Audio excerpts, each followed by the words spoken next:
Jó napot kívánok! Én a második János Pál pápa téren lakom a Józsefvárosban. Nagyon szépen dolgoznak a főkertészek, munkáit szeretném megdicsérni, illetve a munkájukat sajnos a ott élő hajléktalanokkal van nagyon sok gond. Nem is az a gond, hogy kint élnek, hanem amit szemetelnek és ami piszkot maguk után hagynak. Nyilvános WC problémánk van a Pápa téren, az a 2 toj-toj WC ott a játszótér mellett, az nem igazán tesz megoldást. Úgy érzem, hogy a színház, tehát a metróból, ahogy kijönnek a kultúrált emberek, mennének a színházba, és sajnos a hajléktalanokkal kell szembesüljenek. Hogy lehetne az ő helyzetükön változtatni, hogy legalább ha az élelmiszert ki is viszik nekik, etetik őket, az mind rendben van, hiszen támogassuk őket élelmiszerrel, de a szemetelésük és az illemhelynek használják a parkot, ezzel ellen szeretném, hogy csak utána kell tenni. A hajléktalan kérdés az elég nagy fejfájást okoz az önkormányzatnak, de tulajdonképpen nem egy olyan vészes a helyzet. A ellátási gondokkal küszködő oldalon, meg hát tulajdonképpen a Józsefváros, ha azt vesszük, szinte el van könyvelve a hajléktalanoknak a elhelyezésével, vagyis a belváros szinte minden hajléktalanja a Józsefvárosba jön. Elég nehéz ez a kérdés ilyen téren. Próbáljuk őket terelgetni, próbáljuk őket a rendre, vagy felhívni a figyelmet, hogy a rend fenntartására. A második János Pál pápa teret most nagyon szépen rendbe hozták ugye a főkert, nagyon szépen füvesítve lett, virágos kitakarítva lett, bizony nehéz a hajléktalanságot kezelni. Ez egy nagy fejfájós gond a Józsefvárosi önkormányzatnak, de egyelőre nem tudunk olyan téren lépni, mert ugye ők is emberek, őket is figyelembe kell venni, elüldözni mindenhonnan nem tudjuk, valahol joguk van az utcán lenni. Megértésüket kérjük a kerületnek addig, amíg nem lesz olyan bővítés a hajléktalan szállodán, ahol teljes mértékben el lehet őket helyezni.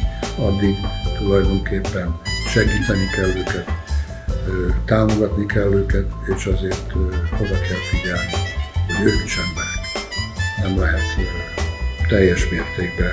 Fel kell hívni a rendre a figyelmet, kicsit alkalmazkodni kell hozzájuk. Tudom, hogy a legjobban a metró környékén, mert ugye ott kéregetnek, és ott hát zaklatják az embereket, de sajnos ebben a 21. századi városképpen hozzá kell szoknunk. Megpróbáljuk mindent, hogy ezen a téren is rend legyen a Józsefvárosban. Érdeklődni szeretnék, hogy a Népszínház utca fejlesztésével, rehabilitációjával kapcsolatban milyen tervek vannak, mik a kilátások közeljövőben. Programunkban szerepel a Népszínház utca fejlesztése, felújítása, átalakítása. Az előző ciklus végére az előző kormányzat is elkészített egy koncepciótervet. Ezt, illetve ennek a továbbfejlesztését szánták volna potenciálisan térközpályázatba. De a háttérben a fékezésből hallhattuk, hogy azért a közlekedési csomópontok szempontjából van még mit javulni. És térközpályázatra volt számva, azért a projekt még a villamos sín nem nagyon mozgatásával is akár egy 1 milliárdos költségekig felkúszhat. Ez egy tetemes költségre róhat, akár a második János Pál pápa térig, akár pedig a Teleki térig szakaszolva. Nekünk is nagyon szándékunk, ahogy azt ígértük. Szeretnénk elkezdeni hamarosan egy komoly partnerségi egyeztetést helyi szereplőkkel, lakókkal és egyéb üzemeltetőkkel. És én azt gondolom most, hogy reálisan nézve ez a projekt 2023-24-re lehet kvázi egy új köztér, de magát a folyamatot azt hamarosan megkezdhetjük. A Népszínház utca 46-ban valamikor én is ott laktam, és a Kun utcára néző oldalon azt hiszem van 3 üzlethelység, amire kértek engedélyt, hogy lakó ingatlan tehessék és ott lakjanak, de nem kaptak rá engedélyt.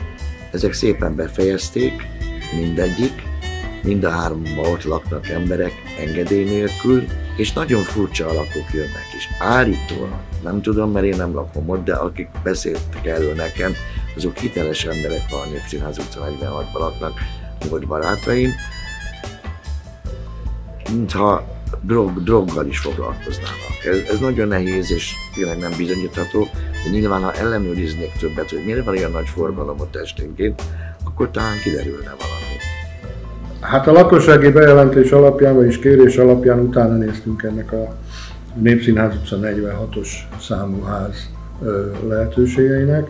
Tulajdonképpen két önkormányzati lakás üzlethelység.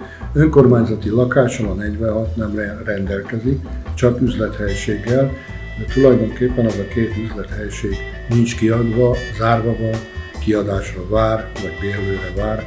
Jelen pillanatban ugye semmi olyan tevékenység ott nem folyhat, amit le is ellenőriztünk, a JGK-val egyeztetve, meg lett nézve, nincs semmiféle, nem találtunk semmi szabálytalanságot azon a részen, vagyis a 46 tulajdonképpen szám alatti részen.